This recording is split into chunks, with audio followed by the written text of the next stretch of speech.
Sepindah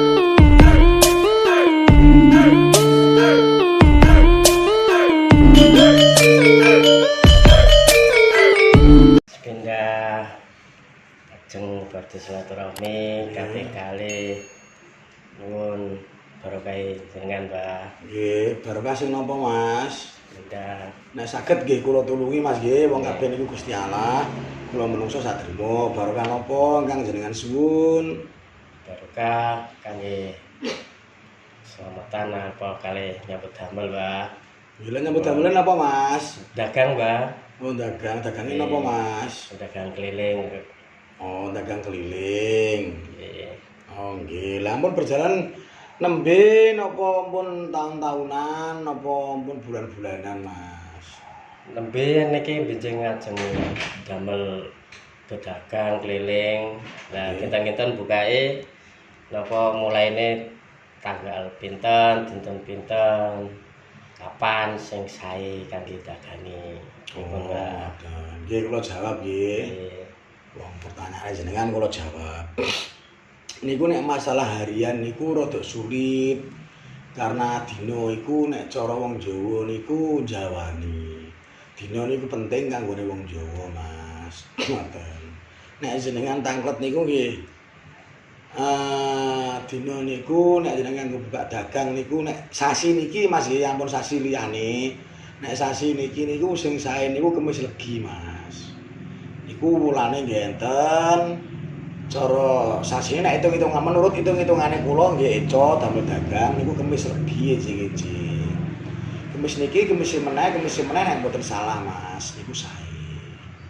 Pripun malih sing jenengan takokaken kula jawab. Nek saged lho, Mas, nek mboten saged ya ampun jenengan sing eni, muga awakku panas malah sampean nyuntikake rugi, Mas. Ngoten lho ceritane ngoten. Pripun? Ditakokake soalnya dina niku angel, memang wong Jawa niku kudu cara nek menurut kula nggih, cara primbone wong Jawa niku penting sekali kanggo anak-anak besok. Contoh niku misalkan hari wetone sampean setiap selapan pisan niku dibancai. Sampeyan di bojone nggih setiap wetone selapan pindah nggih dibancai, Mas. Umpamane ndek anake wetone napa selapan pisan nggih dibancai. Niku nek cara Jawane niku kanggo among-among. Among-among kanggo sak keluarga ben slamet kabeh. Ora ana apa-apa kalis ing rubido. Ngoten, Mas.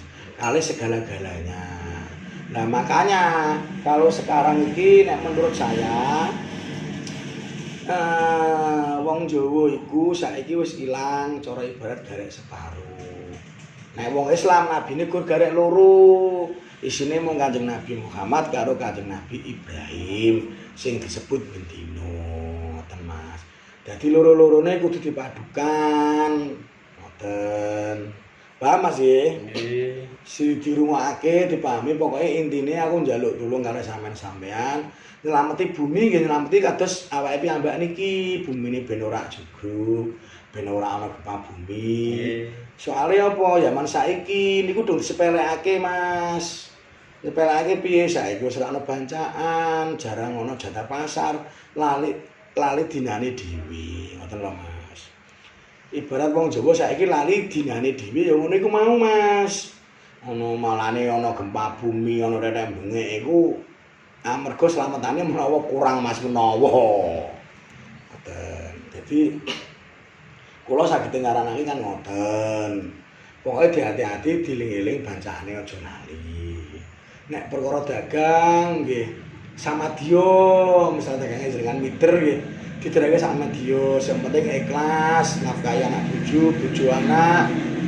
Niku ikhlas, Mas, anggere ikhlas niku barokahe mangke gedhe. Ngoten, alhamdulillah sembarang kecukupan. Ikhlas sedekah asing akeh. Sholawate aja ditinggal, salate aja ditinggal. Niku nek ajarane hukumane wong Islam, awake dhewe kan wong Islam, Mas. Paham nggih? Salate aja ditinggal, dikire aja ditinggal, ngoten, Mas. Mangke mbut gawene lancar, sedekah barang nek saged nek gadah donya wong sedekah niku kan mboten dhuwit tok, Mas. Nggih. Nggih. enten sedekah tenaga, wonten sedekah ana wong tiba ditulungi, niku namine sedekah sing ora diketarakake. Ngoten. Sapa ngerti Gusti Allah niku barokahi. Karena manusia itu, menungso iku uji cobane akeh. Awake dhewe golek apik, Mas, delalah engko ketemune elek. Ngoten lho, Mas. Golek elek delalah ketemune apik. Ngoten. Dadi awake dhewe bebane niki menungso ning donya iki abot. Ning alam donya, mulane alam iku urip, donya iku dhuwit, Mas. Pantese wong urip golek dhuwit sama dia wae, sama dia ya aja diongso, sak murwate, sak cukupe demi berjalan dengan lancar niku wau. Ngoten. Kalau akuane tunjuk Mas niki, Mas. Nggih, matur suwun.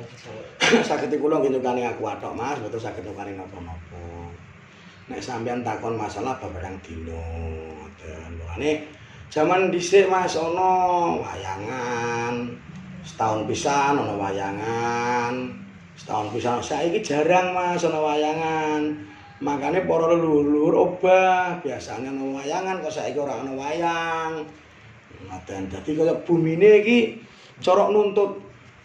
Cara-carane nuntut, Mas. Karena apa? Bumi iki mbok isingi, mbok uyohi, mbok berbuat sewenang-wenang. Iya toh? Tapi kan ora tau mbok slameti. Ya ngono lho, Mas. Nek ora tau mbok slameti kan bumi ini nuntut. Itu kan bukan salah buminya, salah manusianya. Sebetulnya itu menurut logika saya. Kalau menurut orang-orang lain silakan. Karena saya tidak paranormal dan tidak dukun. Nah, ngoten lho, Mas. Wih, sampean sementing takon kula jawab. Kalau kados napa kalau iki kejadian anjur niku memang saking napa mbau reksa daerah mriku napa panci pripun Mbak takdir napa pripun Mbak? Ngeten, nggih nyuwun sewu nggih kula jawab nggih nek masalah Cianjur Apa niku. ulahe menungso ki ambak napa pripun niku Mbak? Nggih ngeten, Mas. Nek masalah ulahe menungso jelas ulahe menungso. Kan aku mau kan pun ngomong, saya sudah berbicara, ya kan. Bumi ya jaluk diselameti. Nek cara Jawane kae kan ana jenenge bedah bumi wayangan. Nek ora diselameti ya iku mau bumine nuntut. Karena mbok isingi, ya mau mbok beraki, mbok kencingi, mbok berbuat semenang-menang, mbok gawe perbuatan. Buminya kan nuntut. Nah, bukan orangnya yang menuntut bumi, buminya yang menuntut orang-orang itu tadi. Karena sudah lupa dengan cara wong Jawa iki wis lali karo Jawane. Jadi selama niki selain menungso ki ambak niku. Nek menurut kula ngoten, juga nek menurut pandangan orang lain, kula mboten ngertos Mas nek masalah niku. Niku kan urusane Gusti Allah. Mboten urusane kula, cuman kula saged nerangake niku intine bumine nuntut. Nuntut karena itu tadi ora ana slametane. Saiki anake dinane dung lali ora dibancaki. Lah iku Mas. Lan apa anu Mbak, cara dibancai ngoten Mbak iki? Kudune cara wong Jawa kae setahun pisan ana wayang. Setahun pisan ana wayang. Dan nek wayang kan cara ngunduh leluhure iki ngetok-ngetokake. Cara ibarat ngeten lho Mas. Setiap cara wong syariate kuwi setiap malam Jumat utawa Jumat sore kan tilik kubure wong tuane dhewe, kubure yaine dhewe kan ngoten. Kirim leluhur niku wau dengan baca-bacaan Al-Qur'an, surat-surat Yasin apa tahlilan. Kados ngoten niku wau Mas, sami mawon. Lah niku dah malam Jumat apa Jumat sonten apa Sabtu niku. Wong bendina angsal kok Mas, mboten enten sing larang, malah seluwih sae niku bendina. Dalam arti bendina iki sregep ndongake wong tuwa ning nggone alam kubur kan ngoten. Cuma nek adat Jawa niku kan nek cara wayangan balik desa niku kan setahun pisan. Setahun pisan biasane kan ngoten. Mulane kadang wong Jawa ditibake wayangan kan dina sasi wulan Apit. Mulane aja sampai kecepit katakanlah ngoten niku wau. Jangan sampai kecepit dalam arti iki jangan sampai kena masalah.